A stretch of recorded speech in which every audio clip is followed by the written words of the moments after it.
নমস্কাৰ সকলোকে স্বাগতম জনাইছো অন্য এক নতুন ভিডিঅ' তো এইটো ভিডিঅ'ত মই কম মুখ্যমন্ত্ৰী মহিলা উদ্যমিতা অভিযানৰ যোগ্যতাৰ বিষয়ে যে কি যোগ্যতা থাকিলে আপোনালোকে এই 10,000 টকা প্ৰথম কিস্তিত তাৰ পিছত 25,000 টকা পাব মানে টোটেল 35,000 টকা পাব তো যোগ্যতাখিনি ইয়াত দিয়া আছে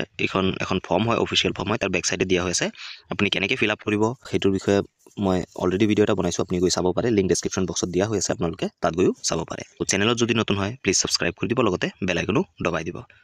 তো প্ৰথমতে এক নম্বৰত দিছে চাওক সদস্যগৰাকী অসম ৰাজ্যিক গ্ৰামীণ জীৱিকা অভিযানৰ অধীনত থকা আত্মসহায়ক গোটৰ সক্ৰিয় সদস্য হ'ব লাগিব তো মানে আপোনাৰ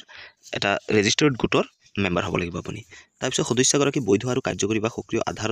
সংযুক্ত সেভিংছ বেংক একাউণ্ট থাকিব লাগিব আপোনাৰ আধাৰ লিংক থকা সেভিং বেংক একাউণ্ট থাকিব লাগিব আৰু যদি বেংক একাউণ্ট নাই সেইকেইটা আপুনি একাউণ্ট এটা খুলি ল'ব পাৰে 3 নম্বৰত দিছে সদস্যগৰাকী ফেডাৰেশ্যন বেংক বিত্তীয় প্ৰতিষ্ঠান আদিৰ পৰা ঋণ লৈ পৰিশোধ নকৰা আত্মসহায়ক গোটৰ সদস্য হ'ব নালাগিব তো যদি আপুনি আত্মসহায়ক গোট আছে আপোনালোকৰ আৰু আপোনালোকে ঋণ পৰিশোধ কৰা নাই বেংকৰ তেনে ক্ষেত্ৰত আপোনালোকে নাপায় তো আপোনালোকৰ ঋণ পৰিশোধ কৰা হ'ব লাগিব যিসকলে 2021 চনৰ পূৰ্বতে ক্ষুদ্ৰ বিত্তীয় প্ৰতিষ্ঠানৰ পৰা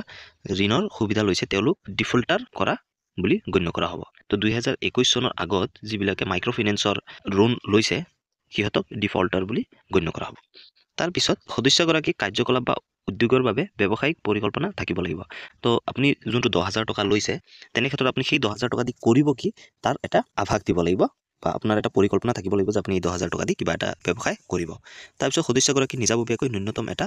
উপাৰ্জনকাৰী কামত জড়িত হ'ব লাগিব তো সদস্যগৰাকী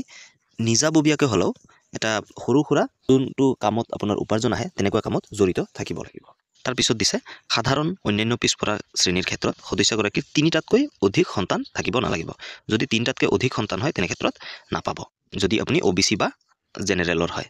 অনুসূচিত জাতি অনুসূচিত জনজাতি আৰু চাহ জনজাতি মৰাণ আৰু মটা সম্প্ৰদায়ৰ ক্ষেত্ৰত 4টাতকৈ অধিক সন্তান থাকিব নালাগিব SC ST তাৰপিছত টি ট্ৰাইব মৰাণ মটা সম্প্ৰদায়ৰ যদি হয় তেনে ক্ষেত্ৰত 4টাতকৈ সন্তান বেছি হ'ব নালাগিব আত্মসহায়ক গোটৰ সদস্যগৰাকীৰ বৰ্তমান যদি 0ৰ পৰা 2টা সন্তান আছে তেনে ক্ষেত্ৰত তেওঁ সন্তানৰ সংখ্যা 2টাত যদি সাধাৰণ বা অন্যান্য পিছপৰা মানে OBCৰ অন্তৰ্গত হয় তেনে ক্ষেত্ৰত সন্তানৰ সংখ্যা 3টাত আৰু যদি SC ST মৰাণ মটাক বা টি ট্ৰাইবৰ অন্তৰ্গত তেনে ক্ষেত্ৰত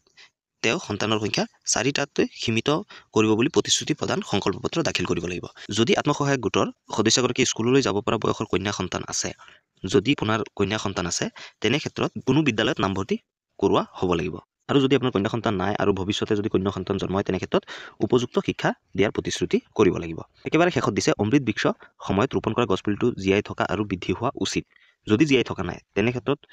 প্ৰপত্ৰ পূৰণৰ সময়ত অথবা প্ৰপত্ৰ জমা দিয়াৰ আগতেও গছপুলি ৰুব লাগিব তো যদি আপোনাৰ গছপুলি ৰুইছে অমৃত বৃক্ষ আন্দোলনৰ টাইমত আৰু সেইটো মৰি গ'ল তেনে ক্ষেত্ৰত আপোনালোকে এই ফৰ্মখন জমা দিয়াৰ টাইমত হয়তো আপুনি গছপুলি এটা ৰুব লাগিব নতুবা তাৰ আগতো এটা ৰোপণ কৰিব লাগিব তো এইখিনি আছিলে যোগ্যতা এই স্কিমৰ 10,000 টকা লাভ কৰাৰ কাৰণে তো যদি ভিডিঅ'টো ভাল লাগিল লাইক এটা কৰি দিব চেনেলত নতুনকৈ সাবস্ক্ৰাইব কৰি দিব লগতে বেল আইকনো দবাই দিব ধন্যবাদ জয় অসম